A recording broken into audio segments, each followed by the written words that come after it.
আসসালামু আলাইকুম। আমি রাকিবুল ইসলাম মক্কি ব্লগ থেকে বলতেছি। এই যে আমরা আসছি, হ্যাঁ আমরা আসছি হইলো গোলাপ বাগান। এখানে রান্না বাড়া হচ্ছে, পিকনিকের মতো অনুষ্ঠান হচ্ছে। চলেন সামনে যাই, চলেন যাই, চলেন যাই। এই যে আমরা আসছি 6 বান্ধবী মিলে গোলাপ বাগান ঘুরতে।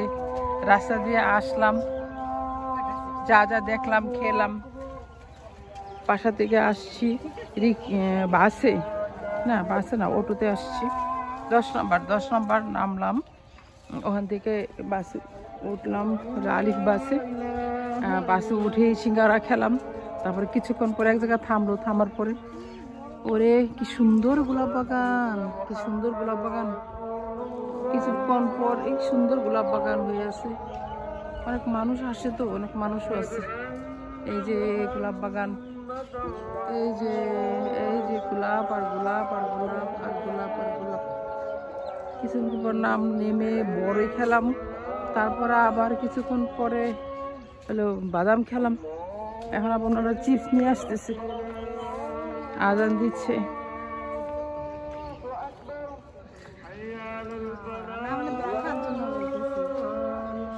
দেখি আমি একটু সামনে যাই।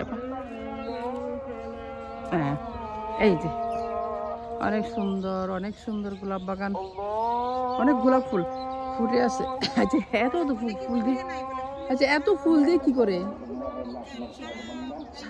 না ওদের মানে সব ফুল, না সব ফুল কি প্রতিদিন ছাড়ানো হয় নাকি রপ্তানি হয় নাকি এগুলো থেকে যায়, সেটা বলতেছি।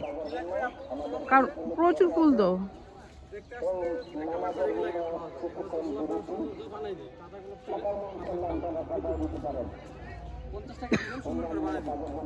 আচ্ছা তোমাদের শোনো, এই যে আঙ্কেল, তোমাদের এই যে ফুল ফুটে সবগুলা কি প্রতিদিন সেল হয় নাকি থেকে যায়?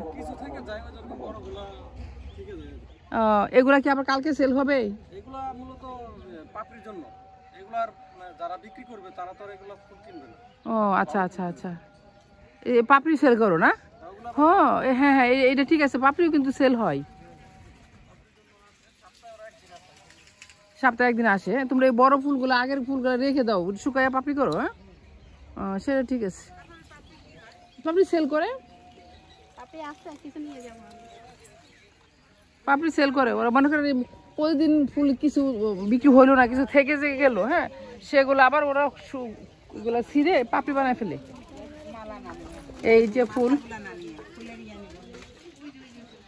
এই 50 টাকা করে নাকি বানাই দিবি, ফুল মাথা বানাই দিবি। অনেক ফুল, অনেক ফুল। এরকম এখন দাম ঠিকই রাখছে। ফুল কোন দিকে যাবো আমরা? এদিকটা ঘুরে আসি চলেন। অনেক ফুল, অনেক ফুল গাছ।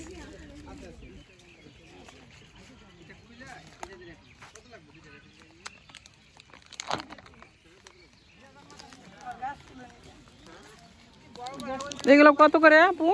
1 পিস নাকি এরকম বানানো কত? বানায় কত? তাই না রপিং তৈরি কত দিবেন?